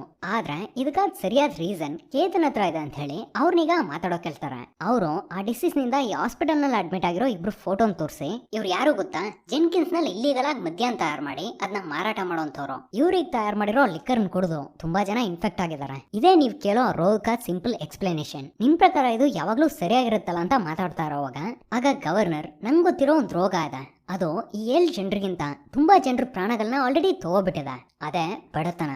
ಇಲ್ಲಿ ನಡೆಯೋ ಈ ಫೆಸ್ಟಿವಲ್ ಟೂರಿಸ್ಟ್ ಗಳಿಗೂ ಒಂದು ಹಾಲಿಡೇ ಇರ್ಬೋದು, ಆದ್ರೆ ಇಲ್ಲಿರೋ ಜನರನ್ನ ಬಡತನದಿಂದ ಕಾಪಾಡೋ ಒಂದು ವ್ಯಾಕ್ಸಿನ್. ಸೊ ಈ ಒಂದು ರೋಗ ಅನ್ನೋದು ಸಿವಿಯರ್ ಆಗಿ ಅಟ್ಯಾಕ್ ಮಾಡುತ್ತೆ ಅಂತ ಏನಾದ್ರೂ ಸಾಕ್ಷಿ ಇದ್ರೆ ನಾನು ಇವಾಗಲೇ ಈ ಫೆಸ್ಟಿವಲ್ ನ ಕ್ಯಾನ್ಸಲ್ ಮಾಡೋಕ್ ತಯಾರಾಗಿದ್ದೀನಿ. ಆದ್ರೆ ಸುಮ್ನೆ ಈ ಫೆಸ್ಟಿವಲ್ ಪರ್ಮಿಷನ್ ಕೊಡದೆ ಇರೋದು ಸರಿ ಇಲ್ಲ ಅಂತ ಹೇಳಿದಾಗ ಅದಕ್ಕೆ ಡಾಕ್ಟರ್ ಸರಿ ಅಂತ ಹೇಳಿ ಕೊನೆಗೆ ಆ ಫೆಸ್ಟಿವಲ್ ಗಾದ ಅಪ್ರೂವಲ್ ನ ಕೊಟ್ಬಿಡ್ತಾರೆ. ಈ ಕಡೆ ಹೀರೋ ಆ ಕುಟುಂಬನ ಹೋಟೆಲ್ ತಂದ್ ಬಿಟ್ಮೇಲೆ ತಂದೆ ನಾವು ನೀಲ್ ಐಲ್ಯಾಂಡ್ ಹೋಗೋ ಪ್ಲಾನ್ ನ ಕ್ಯಾನ್ಸಲ್ ಮಾಡ್ಬಿಡೋಣ, ಯಾಕಂದ್ರೆ ಮಕ್ಳಿಗೆ ಇದು ಇಷ್ಟ ಆಗ್ತಾ ಇಲ್ಲ, ಅವ್ರನ್ನ ಕಷ್ಟಪಡಿಸೋದು ಬೇಡ ಅಂತ ಹೇಳಿದಾಗ ಅವರು ಬೋಟು ಕೊಟ್ಟಿರೋ ಅಡ್ವಾನ್ಸ್ ನ ರೀಫಂಡ್ ಮಾಡಲ್ಲ. ಒಂದ್ ವಿಷಯ ಹೇಳ್ತೀನಿ, ಎಲ್ಲ ವರ್ಷ ನಿಮ್ಮಿಂದ ಅಂಡಮಾನಕ್ಕೆ ಬರೋಕಾಗತ್ತಾ? ಯೋಚನೆ ಮಾಡಿ, ನಂಗೊಂದು ಐಡಿಯಾ, ನಿಮ್ಮ ಮಕ್ಕಳು ನೀವು ಪಕ್ಕದ ಮನೆ ಅಂಕಲ್ ಜೊತೆ ಒಂದಿನ ಬಿಟ್ಟು ಬನ್ನಿ, ನಾವೆಲ್ಲ ಅಲ್ಲಿಗೆ ಹೋಗಿ ಬರೋಣ ಅಂತ ಇವ್ನು ಯಾಕೋ ನೀಲ್ ಐಲ್ಯಾಂಡ್ ಹೋಗ್ಬೇಕು, ಸೊ ಅವ್ರನ್ನ ಕನ್ವಿನ್ಸ್ ಮಾಡ್ಬಿಡ್ತಾನೆ. ಈ ಕಡೆ ಹೀರೋನ್ ತಮ್ಮ ಅವಳನ್ನ ಮನೆಗೆ ತಗೊಬಂದ್ಬಿಟ್ಟು ಲಾಸ್ಟ್ ಟೈಮ್ ನೀನು ನನ್ ಬಿಟ್ಟೋದೆ, ಆದ್ರೆ ಅದ್ರ ಬಗ್ಗೆ ನಂಗೊಂದು ಮಾತನ್ನು ಹೇಳಿಲ್ಲ ಅಂತ ಕೋಪದಲ್ಲಿ ಮಾತಾಡಿದಾಗ ಅದಕ್ಕೆ ಇವಳು ಕೋಪದಲ್ಲಿ ಸರಿ ಇವಾಗ ಹೇಳ್ತೀನಿ ಅಂತ ಅವನಿಗೆ ಗುಡ್ ಬೈ ಹೇಳಿ ಅಲ್ಲಿಂದ ಹೊರಟೋಗ್ತಾಳೆ. ಆಕ್ಚುಲಿ ಇವರಿಬ್ರು ಒಂದ್ ಕಾಲದಲ್ಲಿ ಲವರ್ಸ್ ಆಗಿದ್ರು. ಇವಾಗ ತಂದೆ ಕೋಪದಲ್ಲಿರೋ ಮಗನ್ನ ಸಮಾಧಾನ ಮಾಡೋಕ್ಕೋಸ್ಕರ ಅವನ ಜೊತೆ ಮಾತಾಡ್ತಾ ನಿಂಗೊಂದು ವಿಷಯ ಗೊತ್ತಾ, ನಾನು ತುಂಬಾ ಚಿಕ್ಕೋನಿರ್ಬೇಕಾದ್ರೆ ನನ್ನ ತಂದೆ ನನ್ನ ತಾತನ ಮನೇಲಿ ಬಿಟ್ಟೋದ್ರು, ಅವ್ರಿಗೆ ಜಾಸ್ತಿ ಕೋಪ ಬರುತ್ತೆ. ಒಂದ್ಸಲ ಅವರು ತುಂಬಾನೇ ಕೋಪ ಪಟ್ಟು ಅಜ್ಜಿನ ಹೊಡೆಯೋಕ್ ಹೋದಾಗ ನಾನು ಅವ್ರನ್ನ ತಡೆದೆ, ಆವಾಗ ಅವರು ನನ್ ಮೇಲೆ ಕೋಪ ಪಟ್ಟು ಊರೇ ನೋಡೋ ರೀತಿ ಹೊಡೆಯೋಕ್ ಶುರು ಮಾಡಿದ್ರು. ಏನೇ ಮಾಡಿದ್ರು ಕೊನೆವರೆಗೂ ಬಿಡ್ಲೇ ಇಲ್ಲ. ಆವಾಗ ತಾನೇ ನಾನು ಒಂದ್ ವಿಷಯ ತೀರ್ಮಾನ ಮಾಡಿದೆ, ಇಲ್ಲೇನೇ ನಡೆದ್ರು ನನ್ ಯಾರನ್ನೂ ಹೊಡಿಬಾರ್ದು ಅಂತ. ನಿನ್ನೆ ನಿನ್ನ ಅಮ್ಮ ಆ ರೀತಿ ಹೊಡಿಬಾರ್ದಾಗಿತ್ತು, ನಿನ್ನ ಇಲ್ಲಿ ಕರ್ಕೊಬಂದು ನಿನ್ ಸ್ವತಂತ್ರನ ಕಸ್ಕೋಬೇಕು ಅನ್ನೋದೇನು ನಮ್ಮ ಉದ್ದೇಶ ಅಲ್ಲ. ನೀನು ನಮ್ ಜೊತೆ ಇದ್ರೆ ಅದ್ ನಮ್ಗೆ ಸಂತೋಷನೇ. ಸರಿ, ನಾವು ಮಾತ್ರ ಅಲ್ಲಿಗೆ ಹೋಗಿ ಬರ್ತೀವಿ, ನೀನು ತಂಗಿನ ನೋಡ್ಕೊಂಡು ಇಲ್ಲೇ ಇರು ಅಂತ ಹೇಳಿ ಅವ್ನಿಗೊಂದು ಫೋನ್ ನಂಗೆ ಗಿಫ್ಟ್ ಕೊಟ್ಟಾಗ ಅವನು ಈಗ ಸಮಾಧಾನ ಆಗ್ತಾನೆ. ಈ ಕಡೆ ಡಾಕ್ಟರ್ ಶಶಿ ನನ್ನ ಮೀಟಿಂಗ್ ನಲ್ಲಿ ನಿಂಗೆ ಹೆಲ್ಪ್ ಮಾಡೋಕ್ ಟ್ರೈ ಮಾಡಿದೆ, ಆದ್ರೆ ಆಗ್ಲಿಲ್ಲ. ನೀನ್ ಯಾಕೆ ಈ ರೀತಿ ಒಬ್ಳೆ ಕೆಲಸ ಮಾಡ್ತಾ ಇದೀಯಾ, ಟೀಮ್ನು ನಿನ್ ಜೊತೆ ಇನ್ವಾಲ್ವ್ ಮಾಡ್ಕೊ, ಇವತ್ತು ನಡೆಯೋ ಮೀಟಿಂಗ್ ಆದ್ರೂ ನೀನ್ ಬರ್ತೀಯಾ ಅನ್ಕೋತೀನಿ ಅಂತ ಮಾತಾಡ್ತಾ ಇರೋವಾಗ ಇವ್ರು ಅದಕ್ಕೆ ಏನು ಮಾತಾಡ್ತಾ ಇರೋದು ನೋಡಿ ಸರಿ ಅಂತ ಅಲ್ಲಿಂದ ಹೊರಟೋಗ್ತಾರೆ. ಇವಾಗ ಕೊನೆದಾಗ ಅಡ್ಮಿಟ್ ಆಗಿರೋ ಪೇಷಂಟ್ ನ ಡಿಸ್ಚಾರ್ಜ್ ಮಾಡಿ ಮತ್ತೆ ಡ್ರಿಂಕ್ಸ್ ಮಾಡ್ಕೊಂಡು ಇಲ್ಲಿಗೆ ಬರಬೇಡ ಅಂತ ಹೇಳ್ತಾರೆ. ನೀವು ನನ್ನ ತಪ್ಪಾಗಿ ಅರ್ಥ ಮಾಡ್ಕೊಂಡಿದ್ದೀರಾ, ನಂಗೆ ಆ ರೀತಿ ಅಭ್ಯಾಸ ಅನ್ನೋದಲ್ಲ ಇಲ್ಲ, ಮತ್ತಿದು ಸಂಕ್ರಾಂತಿ ಸಮಯ ಅನ್ನೋದ್ರಿಂದ ನಮ್ ಕಡೆ ಯಾರು ಡ್ರಿಂಕ್ಸ್ ಮಾಡಲ್ಲ, ನಾನ್ ವೆಜ್ ತಿನ್ನಲ್ಲ ಅಂತ ಹೇಳ್ತಾ ಹಾಗೆ ಬಿಕ್ತಾನೆ. ಇದನ್ನ ನೋಡಿ ಇವ್ರು ಇವ್ನ ವಿಲೇಜ್ ನಿಂದ ಇದೇ ರೋಗದಲ್ಲಿ ಅಡ್ಮಿಟ್ ಆಗಿರೋ ಮತ್ತೊಬ್ರ ಬಗ್ಗೆ ವಿಚಾರಿಸ್ಕೊಂಡು ಅವನ ನೋಡೋಕಂತ ಹೊರಡ್ತಾರೆ. ಇದೇ ಸಮಯ ಕುಟುಂಬನೂ ನೀಲ್ ಐಲ್ಯಾಂಡ್ ಹೊರಡ್ತಾ ಇದೆ. ಆಗ ನಮ್ ಹೀರೋ ಅವ್ರ ಬ್ಯಾಗ್ ನ ನಾನ್ ಎತ್ಕೋತೀನಿ ಅಂತೇಳಿ ಇಸ್ಕೊಂಡು ಕಾರ್ಗ್ ಬಂದಾಗ ಅಲ್ಲ ಅವ್ನ ಫ್ರೆಂಡು ಆಮೆ ಮೊಟ್ಟೆಗಳನ್ನ ಅವ್ರ ಬ್ಯಾಗ್ ನೆಲ್ಲ ಮುಚ್ಚಿಡ್ತಾ ಇದ್ದಾನೆ. ಇದನ್ನ ಇವನು ನೋಡಿ ಇವನೇ ಈಗ ಆ ಮೊಟ್ಟೆಗಳನ್ನ ಅವ್ರ ಬ್ಯಾಗ್ ನೆಲ್ಲ ಮುಚ್ಚಿಟ್ಟು ಎಲ್ರು ಇವಾಗ ಅಲ್ಲಿಂದ ಹೊರಡ್ತಾರೆ. ಡಾಕ್ಟರ್ ಇವಾಗ ಬೋಟ್ ನಲ್ಲಿ ಟ್ರಾವೆಲ್ ಮಾಡಿ ಆ ವಿಲೇಜ್ ರೀಚ್ ಆಗಿ ಆ ವ್ಯಕ್ತಿನ ನೋಡೋಕಂತ ಬಂದಾಗ ಅವರು ಆ ರೋಗದಿಂದ ಮಂಚದಲ್ಲೇ ತೀರ್ಕೊಂಡಿದ್ದಾರೆ. ಇದರಿಂದ ಇವರು ತುಂಬಾನೇ ಗಾಬರಿಯಾಗಿ ಇಲ್ಲಿ ಯಾರಾದ್ರೂ ಇದಾರ ಅಂತ ಹುಡುಕೋಕ್ ಶುರು ಮಾಡ್ತಾರೆ. ಹಾಗೆ ಹುಡುಕ್ ನೋಡಿದ್ಮೇಲೆ ತನಗೆ ಗೊತ್ತಾಗುತ್ತೆ ಈ ಒಂದು ರೋಗಕ್ಕೆ ಈ ವಿಲೇಜ್ ನ ಎಲ್ಲಾ ಜನರು ತುತ್ತಾಗಿ ಎಲ್ರೂ ತೀರ್ಕೊಂಡಿದ್ದಾರೆ, ಒಬ್ರು ಜೀವಂತವಾಗಿಲ್ಲ ಅಂತ. ಇದನ್ನೆಲ್ಲ ನೋಡಿ ಇವರು ಏನ್ ಮಾಡ್ಬೇಕು ಅಂತಾನೆ ಅರ್ಥ ಆಗದೆ ಹಾಗೆ ನಿಂತು ಯೋಚನೆ ಮಾಡಿ ಕೊನೆಗೆ ಈ ಒಂದು ರೋಗ ಅನ್ನೋದು ಸ್ಪ್ರೆಡ್ ಆಗ್ಬಾರ್ದು ಅಂತ ಇಲ್ಲಿರೋ ಎಲ್ಲಾ ಹೆಣಗಳನ್ನು ಒಬ್ರೇ ನಿಂತು ಸುಟ್ಟಾಕೋಕ್ ಶುರು ಮಾಡ್ತಾರೆ. ಇದೇ ಸಮಯ ಏನೋ ಒಂದ್ ರೀತಿ ಶಬ್ದ ಕೆಲ್ಸುತ್ತೆ. ಏನು ಅಂತ ನೋಡಿದ್ರೆ ಎಪಿಸೋಡ್ ನ ಸ್ಟಾರ್ಟಿಂಗ್ ನಲ್ಲಿ ಒಂದ್ ಸಣ್ಣ ಮಗುನ್ ತೋರಿಸ್ತಾರಲ್ಲ, ಅವಳು ಆ ಕಾಡುವಾಸಿಗಳ ರೀತಿನೇ ನೀರಿನ ಪೈಪ್ ನ ಹೊಡೆದಾಕ್ತಾ ಇದ್ದಾಳೆ. ಅವಳ ಹತ್ರ ಏನಾಯ್ತು ಅಂತ ವಿಚಾರಿಸಿದಾಗ ನಂಗೆ ನೀರ್ ಬೇಕು ಅಂತ ಕೇಳ್ತಾಳೆ. ಸರಿ ಅಂತ ಅಲ್ಲಿ ಬಿದ್ದಿರೋ ಎಲ್ಲಿರ್ ಮಟ್ಟೆನಲ್ಲಿ ಅಲ್ಲಿರೋ ನೀರ್ನೇ ಅವ್ಳಿಗೆ ತಗೋಟಾಗ ಅದಕ್ಕೆ ಅವಳು ನಂಗೆ ಈ ನೀರ್ ಬೇಡ, ಬೇರೆ ನೀರ್ ಕುಡಿ ಅಂತ ಹೇಳಿ ಅದನ್ನ ತಳ್ಳಿಬಿಡ್ತಾಳೆ. ಇದೇ ಸಮಯ ಮಳೆ ಶುರು ಆಗುತ್ತೆ. ಅವಳಿಗ ಮಳೆ ನೀರನ್ನ ಕುಡಿಯೋಕ್ ಟ್ರೈ ಮಾಡ್ತಾ ಇರೋದು ನೋಡಿ ಇವರು ವಿಷಯನ ಅರ್ಥ ಮಾಡ್ಕೋತಾರೆ. ಈ ಕಡೆ ರೀತು ಆ ಐಲ್ಯಾಂಡ್ ಮ್ಯಾಪ್ ನ ಝೂಮ್ ಔಟ್ ಮಾಡಿ ನೋಡಿ ಇವಳು ಮೆನ್ಷನ್ ಮಾಡಿರೋ 3 ಪಾಯಿಂಟ್ಸ್ ಗಳಿರೋ ಒಂದು ಕಾಮನ್ ಆದ ವಿಷಯ, ಆ ಸಿಂಪಲ್ ಎಕ್ಸ್ಪ್ಲನೇಷನ್, ಅಲ್ಲಿರೋ ಒಂದು ದೊಡ್ಡ ಲೇಕ್ ಅನ್ನೋದನ್ನ ಅರ್ಥ ಮಾಡ್ಕೋತಾಳೆ. ಸೊ ಈ ಒಂದು ರೋಗ ಸ್ಪ್ರೆಡ್ ಆಗ್ತಾ ಇರೋದು ಆ ಲೇಕ್ ನ ನೀರಿನಿಂದ ಅಂತ. ಇವಾಗ ಹೀರೋನ್ ತಾಯಿ ಅವ್ರು ಒಣಗೋಗಿರೋ ಒಂದ್ ಗಿಡಕ್ಕೆ ನೀರ್ ಹಾಕ್ತಾ ಇದ್ರಲ್ಲ, ಅದೀಗ ಚಿಗುರು ಬಿಟ್ಟಿದೆ. ಅದನ್ನ ತನ್ನ ಮಗನಿಗೆ ತೋರಿಸಿ ಇದೇ ಪ್ರಕೃತಿಯ ಶಕ್ತಿ ಅಂತ ಹೇಳ್ತಾ ಇರೋವಾಗ ಇಲ್ಲಿ ಸೈರನ್ ನುಡಿಯೋ ಶಬ್ದ ಕೇಳಿಸ್ತಾ ಇದೆ. ಇದಕ್ಕೆ ಅರ್ಥ ಆ ಲೇಕ್ ನಿಂದ ಪೋರ್ಟ್ ಪ್ಲೇಯರ್ಗೆ ನೀರಿನ ಪಂಪ್ ನ ಆನ್ ಮಾಡಿದಾರ ಅಂತ. ಇದನ್ನೀಗ ಡಾಕ್ಟರ್ ನೋಡಿ ಪಂಪ್ ನ ಆನ್ ಮಾಡ್ಬೇಡಿ, ಲೇಕ್ ಇನ್ಫೆಕ್ಟ್ ಆಗಿದೆ ಅಂತ ಕೂಗಾಡ್ತಾ ಆ ಕಡೆ ಓಡೋಕ್ ಶುರು ಮಾಡ್ತಾರೆ. ನಾನು ಇದನ್ನ ಮೊದಲೇ ಹೇಳೋದು ಮರ್ತೆ, ಆಕ್ಚುಲಿ ಇವ್ರು ಒಂದು ಕಾಲಿಲ್ಲ, ಒಂದು ಆರ್ಟಿಫಿಷಿಯಲ್ ಆದ ಕಾಲ್ನ ಫಿಕ್ಸ್ ಮಾಡ್ಕೊಂಡಿದ್ದಾರೆ. ಅದೀಗ ಹೊಡೆದೋಗಿ ಪಾಪ ಇವರು ಕೆಳಗಡೆ ಬಿದ್ದೋಗ್ತಾರೆ. ಇಲ್ಲಿ ಇವರು ಬೋಟ್ ನಲ್ಲಿ ಹತ್ತೋ ಸಮಯ ಆ ಟೂರಿಸ್ಟ್ ಕುಟುಂಬನ ಬಿಟ್ಟು ಸೆಕ್ಯೂರಿಟೀಸ್ಗಳು ನಮ್ ಹೀರೋ ಮತ್ತೆ ಅವ್ನ ಫ್ರೆಂಡ್ ನ ಚೆಕ್ ಮಾಡ್ತಾರೆ. ಆದ್ರೆ ಅವ್ರ ಹತ್ರ ಏನೂ ಇಲ್ಲ, ಆ ಮೊಟ್ಟೆಗಳೆಲ್ಲ ಅವ್ರ ಬ್ಯಾಗ್ ನಲ್ಲಿ ಸೇಫ್ ಆಗಿದೆ, ಏನೂ ತೊಂದರೆ ಇಲ್ಲದೆ ಟ್ರಾವೆಲ್ ನ ಶುರು ಮಾಡ್ತಾರೆ. ಈ ಕಡೆ ಡಾಕ್ಟರ್ ಎದ್ದು ಒಂದ್ ಕಾಲಿಲ್ದೆ ತುಂಬಾ ಕಷ್ಟಪಟ್ಟು ಆ ಪಂಪ್ ಹೌಸ್ ಕಡೆ ನಡೆಯೋಕ್ ಶುರು ಮಾಡ್ತಾರೆ. ಆದ್ರೆ ಕೊನೆಗೆ ಇವರಿಂದ ನಡೆಯೋಕಾಗದೆ ಕೆಳಗಡೆ ಬಿದ್ದಾಗ ಇವ್ರ ತಲೆ ಒಂದ್ ಕಲ್ಲಿಗೆ ಬಿಡದು ಬಲವಾದ ಹೇಟ್ ಬೀಳುತ್ತೆ. ಇಷ್ಟೆಲ್ಲ ನಡೆದ್ರು ಕೂಡ ಇದ್ರು ಇವರು ಆ ಪೈಪ್ ನ ಹೊಡೆದಾಕೋಕ್ ಟ್ರೈ ಮಾಡ್ತಾನೆ, ಹಾಗೆ ಪ್ರಜ್ಞೆ ತಪ್ಪೋಗ್ತಾರೆ. ಆ ಪೊಲೀಸ್ ಆಫೀಸರ್ ಈಗ ಯಾರೋ ಇಬ್ರನ್ನ ಮದ್ಯ ತಯಾರು ಮಾಡೋರು ಅಂತ ಹೇಳಿದ್ನಲ್ಲ, ಅವ್ರಿಗೆ ದುಡ್ಡು ಕೊಡ್ತಾನೆ. ಏನಂತ ನೋಡಿದ್ರೆ ಇವನೇ ಅವ್ರಿಗೆ ಆ ರೀತಿ ಸುಳ್ಳೆಲ್ಲೋ ಕೇಳಿ ಆ ರೋಗಕ್ಕಾದ ಒಂದು ಫೇಕ್ ಆದ ಸೋರ್ಸ್ ನ ಕ್ರಿಯೇಟ್ ಮಾಡಿರ್ತಾನೆ. ಈಗ ಹಾಸ್ಪಿಟಲ್ ನಿಂದ ಒಬ್ಬ ಡಿಸ್ಚಾರ್ಜ್ ಆದ್ನಲ್ಲ, ಅವನು ಕೂಡ ರಕ್ತ ಕಕ್ಕಿ ಹಾಗೆ ಜೈಲಲ್ಲೇ ತೀರ್ಕೋತಾನೆ. Episode 2 the switch. ಎಪಿಸೋಡ್ ನ ಸ್ಟಾರ್ಟಿಂಗ್ ನಲ್ಲಿ ಗವರ್ನರ್ ಒಂದು ಸ್ಟೇಜ್ ನಲ್ಲಿ ನಿಂತು ಒಂದು ಸ್ಪೀಚ್ ಕೊಡ್ತಾ ಇದ್ದಾರೆ. ಅದ್ರಲ್ಲಿ ಅವರು ದ ಟ್ರಾಲಿ ಪ್ರಾಬ್ಲಮ್ ಅನ್ನೋ ವರ್ಲ್ಡ್ ಫೇಮಸ್ ಎಲ್ಲಾ ಕಡೆ ಚರ್ಚೆಗಳು ಆಗಿರೋ ಒಂದು ಸಮಸ್ಯೆ ಬಗ್ಗೆ ಎಕ್ಸ್ಪ್ಲೈನ್ ಮಾಡೋಕ್ ಶುರು ಮಾಡಿ ಒಂದು ರೈಲ್ವೆ ಟ್ರ್ಯಾಕ್ ನಲ್ಲಿ 5 ರೈಲ್ ವರ್ಕರ್ಸ್ ಕಿವಿನಲ್ಲಿ ನಾಯ್ಸ್ ಕ್ಯಾನ್ಸಲೇಷನ್ ಹೆಡ್ಫೋನ್ ಹಾಕೊಂಡು ಕೆಲಸ ಮಾಡ್ತಾ ಇದ್ದಾರೆ. ಇದೇ ಸಮಯ ಒಂದು ಟ್ರ್ಯಾಕ್ ನಲ್ಲಿ ಒಂದು ಟ್ರೈನ್ ಸೂಪರ್ ಸೋನಿಕ್ ಸ್ಪೀಡ್ ನಲ್ಲಿ ಬರ್ತಾ ಇದೆ. ಆ ಟ್ರೈನ್ ಏನಾದ್ರೂ 5 ಜನ ಸಿಗಾಕೊಂಡ್ರೆ ಅವ್ರಿಗೆ ಸಾವು ಖಂಡಿತ. ಆದ್ರೆ ಕಂಟ್ರೋಲ್ ರೂಮ್ ನಲ್ಲಿ ನೀವಿದ್ದೀರಾ, ನಿಮ್ ಮುಂದೆ ಒಂದು ಸ್ವಿಚ್ ಇದೆ. ಆ ಸ್ವಿಚ್ ಏನಾದ್ರೂ ನೀವು ಟ್ರಿಗರ್ ಮಾಡಿದ್ರೆ ಅವ್ನ್ ಟ್ರೈನ್ ತಿರುಗಿ ಪಕ್ಕದಲ್ಲಿರೋ ಒಂದು ಟ್ರ್ಯಾಕ್ ನಲ್ಲಿ ಮೂವ್ ಆಗಕ್ ಶುರು ಆಗುತ್ತೆ. ಇದ್ರು ಇಲ್ಲೂ ಒಂದು ತೊಂದರೆ ಇದೆ. ಆ ಒಂದು ಟ್ರ್ಯಾಕ್ ನಲ್ಲಿ ಒಬ್ಬ ವರ್ಕರ್ ಕೆಲಸ ಮಾಡ್ತಾ ಇದ್ದಾನೆ. ಇವಾಗ 5 ಜನರ ಪ್ರಾಣ ನಿಮ್ ಕೈನಲ್ಲಿದೆ. ಅವ್ರು ನೀವು ಕಾಪಾಡ್ಬೇಕು ಅಂದ್ರೆ ಒಬ್ಬರನ್ನ ನಿಮ್ ಕೈಯಾರೆ ಕೊಲ್ಬೇಕು. ಸೊ ಪ್ರಶ್ನೆ ಏನಂದ್ರೆ ನಿಮ್ಮಲ್ಲಿ ಯಾರೆಲ್ಲ ಸ್ವಿಚ್ ನ ಟ್ರಿಗರ್ ಮಾಡ್ತೀರಾ ಅಂತ ಕೇಳಿದಾಗ ತುಂಬಾ ಜನ ಕೈ ಎತ್ತಾರೆ. ಆವಾಗ ಒಬ್ರ ಹತ್ರ 5 ಜನರನ್ನ ಕಾಪಾಡೋಕೋಸ್ಕರ ಒಬ್ರು ಪ್ರಾಣ ತೆಗೆಯೋದು ಸರಿಯಾದ ಡಿಸಿಷನ್ ಅಂತ ನಿಮ್ಗೆ ಕನ್ನಿಸ್ತು ಅಂತ ಕೇಳ್ತಾರೆ. ಒಬ್ರು ಪ್ರಾಣಕ್ಕಿಂತ 5 ಜನರಿಗಿರೋ ಪ್ರಾಣದ ವ್ಯಾಲ್ಯೂ ತುಂಬಾ ಜಾಸ್ತಿ. ಸೊ ಆ ಸ್ವಿಚ್ ನ ನಾನು ಟ್ರಿಗರ್ ಮಾಡ್ತೀನಿ ಅಂತ ಹೇಳ್ತಾರೆ. ಸರಿ, ಹಾಗಾದ್ರೆ ಆ ಟ್ರ್ಯಾಕ್ ನಲ್ಲಿ ಕೆಲಸ ಮಾಡ್ತಾ ಇರೋದು ಪಕ್ಕದಲ್ಲಿರೋ ನಿಮ್ ಮಗ ಅಂತ ತಿಳ್ಕೊಳ್ಳಿ. ಆವಾಗ್ಲೂ 5 ಜನರನ್ನ ಕಾಪಾಡೋಕೋಸ್ಕರ ಆ ಸ್ವಿಚ್ ಟ್ರಿಗರ್ ಮಾಡಿ ನಿಮ್ ಸ್ವಂತ ಮಗನ್ನ ನೀವೇ ಬಲಿ ಕೊಡ್ತೀರಾ ಅಂತ ಕೇಳಿದಾಗ ಅದಕ್ಕೆ ಅವರು ಇಲ್ಲ ಅಂತ ಹೇಳ್ತಾರೆ. ಸರಿ, ಹಾಗಾದ್ರೆ ಆ ಟ್ರ್ಯಾಕ್ ನಲ್ಲಿ ಇವಾಗ ಕೆಲಸ ಮಾಡ್ತಾ ಇರೋದು ನಿಮ್ಗೆ ಇಷ್ಟ ಇರೋ ಒಬ್ಬ ಆಕ್ಟರ್ ಅಥವಾ ಕ್ರಿಕೆಟರ್ ಆಗಿದ್ರು ಕೂಡ ನೀವು ಆ ಸ್ವಿಚ್ ನ ಟ್ರಿಗರ್ ಮಾಡಲ್ಲ. ಸೊ ಮನುಷ್ಯರು ಪ್ರಾಣಗಳ ನಡುವೆ ಆಯ್ಕೆ ಮಾಡೋದು ಅಂತ ಬಂದಾಗ ಸರಿಯಾದ ತೀರ್ಮಾನ ಅನ್ನೋದು ಯಾವಾಗ್ಲೂ ಇರಲ್ಲ. ತಪ್ಪಾದ ತೀರ್ಮಾನ ಅಥವಾ ಸ್ವಲ್ಪ ತಪ್ಪಾಗಿರೋ ತೀರ್ಮಾನಗಳು ಮಾತ್ರ ಇರ್ತವೆ. ಇದನ್ನೆಲ್ಲ ಕೇಳಿ ಅಲ್ಲಿರೋ ಯಾರೋ ಒಬ್ಬ ಒಂದ್ ವೇಳೆ ನೀವಲ್ಲಿದ್ರೆ ಏನ್ ಮಾಡ್ತೀರಾ ಅಂತ ಕೇಳ್ತಾನೆ. ತಕ್ಷಣ ಅಂದಮಣ್ಣ SPL ಬಂದು ಅವ್ರಿಗೇನೋ ಒಂದು ವಿಷಯ ಹೇಳಿ ಅವ್ರ ಆ ಪ್ರಶ್ನೆಗೆ ಉತ್ತರ ಹೇಳೋಕ್ಕೂ ಮುಂಚೆನೆ ಅವ್ರನ್ನಲ್ಲಿಂದ ಕರ್ಕೊಂಡು ಹೋಗ್ತಾರೆ. ಇವಾಗ ಹಾಸ್ಪಿಟಲ್ ನಲ್ಲಿ ಡಾಕ್ಟರ್ ಶಶಿ ಎಲ್ಲಾ ಸ್ಟಾಫ್ಸ್ ಮೀಟಿಂಗ್ ಕರೆಸಿ ಒಂದ್ ಮುಖ್ಯವಾದ ವಿಷಯ, ಡಾಕ್ಟರ್ ಸೌದಾಮಣಿ ಸಿಂಗ್ ಈಗ ತೀರ್ಕೊಂಡಿದ್ದಾರೆ. ಅವ್ರಿಗಂತ ಯಾರು ಇಲ್ಲ. ಸೊ ಎಲ್ಲಾ ಸಂಪ್ರದಾಯಗಳನ್ನು ಹಾಸ್ಪಿಟ್ಲೇ ನೋಡ್ಕೊಳ್ಳುತ್ತೆ ಅಂತ ಹೇಳ್ತಾರೆ.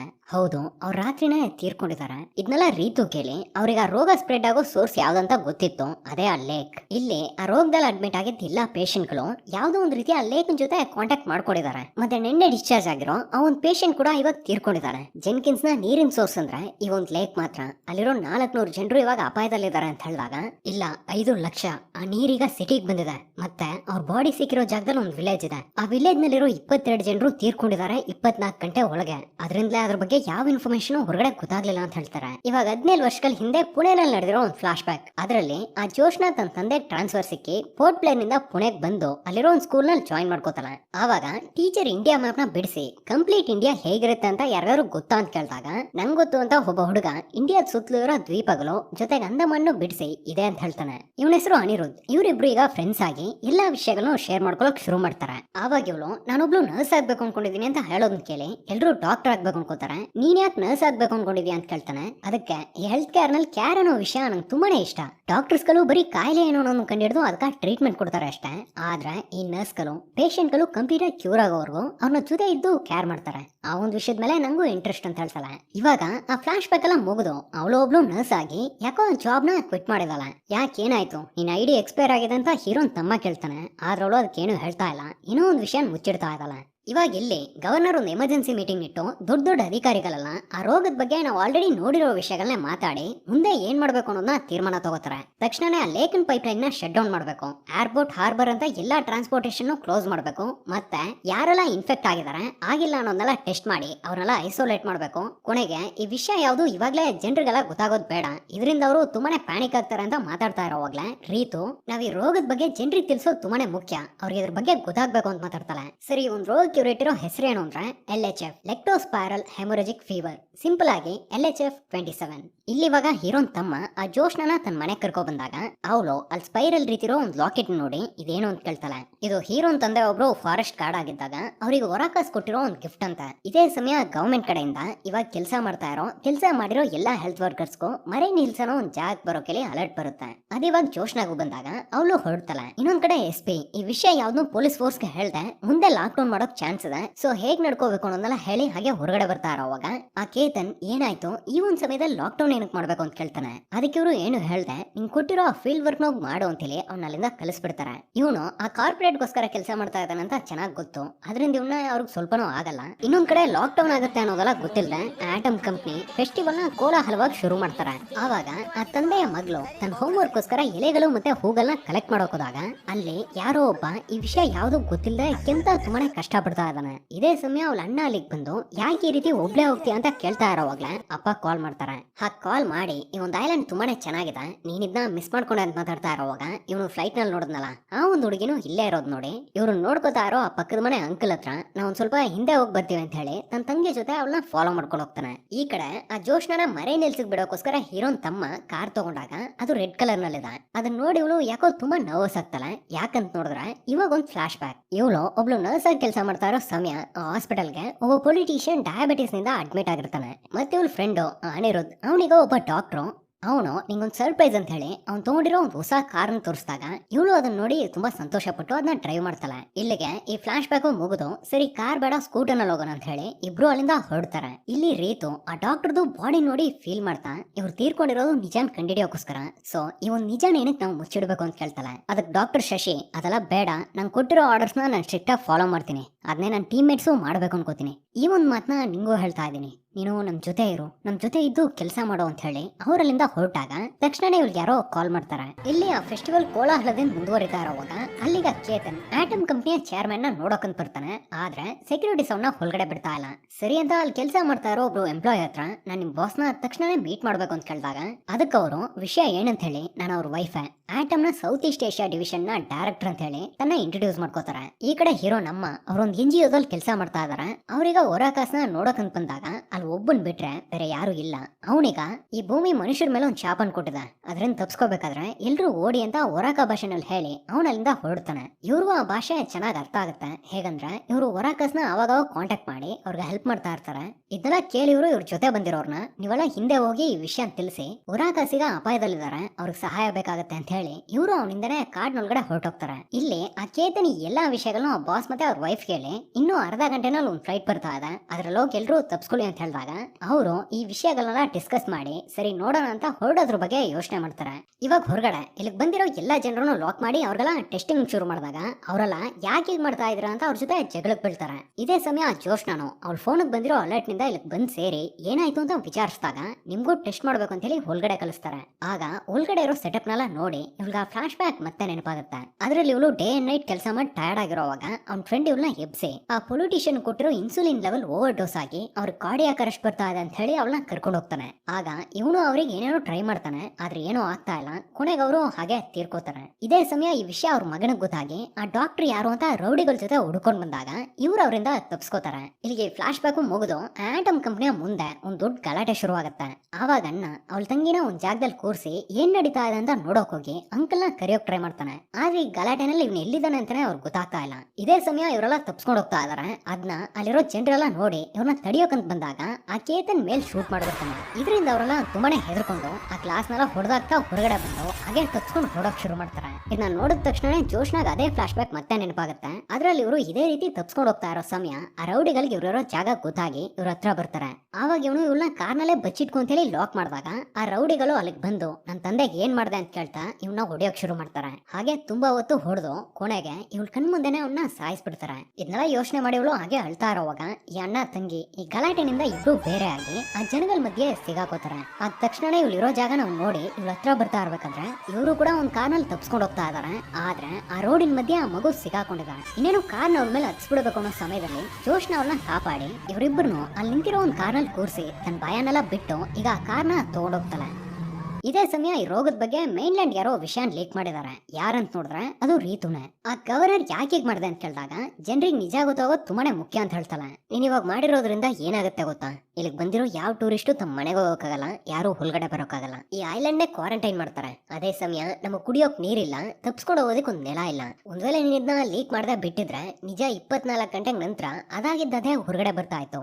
ಆದ್ರೆ ನಮ್ಗೊಂದ್ ಸ್ವಲ್ಪ ಸಮಯ ಸಿಕ್ಕಿ ಸ್ವಲ್ಪ ಜನರನ್ನಾದ್ರೂ ಇಲ್ಲಿಂದ ಕಾಪಾಡಿ ಕಲಿಸ್ಬೋದು ಅಂತ ಹೇಳಿದಾಗ ನಿಮ್ಗೆ ಈ ಐಲ್ಯಾಂಡ್ ನ ಕ್ವಾರಂಟೈನ್ ಮಾಡ್ತಾರೆ ಅಂತ ಹೇಗ್ ಗೊತ್ತು ಅಂತ ಕೇಳ್ತಾಳೆ. ಅದಕ್ಕೆ ಅವರು ಒಂದ್ ವೇಳೆ ನಾನಾಗಿದ್ರು ಕೂಡ ಇದನ್ನೇ ಮಾಡ್ತಾ ಇದ್ದೆ ಅಂತ ಹೇಳ್ತಾ ಇರೋವಾಗ ಇಲ್ಲಿ ಇವಾಗ ಒಂದ್ ಫ್ಲೈಟ್ ಲ್ಯಾಂಡ್ ಆಗೋಕ್ ಬರ್ತಾ ಇದೆ. ಅದ್ಮೇಲೆ ಇವರು ಹಾಗೆ ನೋಡ್ತಾ ಇರೋವಾಗ ಕೊನೆಗೆ ವಿಷಯ ಗೊತ್ತಾಗಿ ಆ ಫ್ಲೈಟ್ ಲ್ಯಾಂಡ್ ಆಗದೆ ಹಾಗೆ ಟೇಕ್ ಆಫ್ ಆಗಿ ಮತ್ತೆ ಹೊರಟೋಗುತ್ತೆ. ಈ ವಿಷಯ ಈಗ ಗವರ್ನರ್ ಗೊತ್ತಾಗಿ ಅವ್ರು ಹೇಳ್ತಾರೆ ಅವ್ರೀಗ ಸ್ವಿಚ್ ಟ್ರಿಗರ್ ಮಾಡಿದಾರೆ ಅಂತ.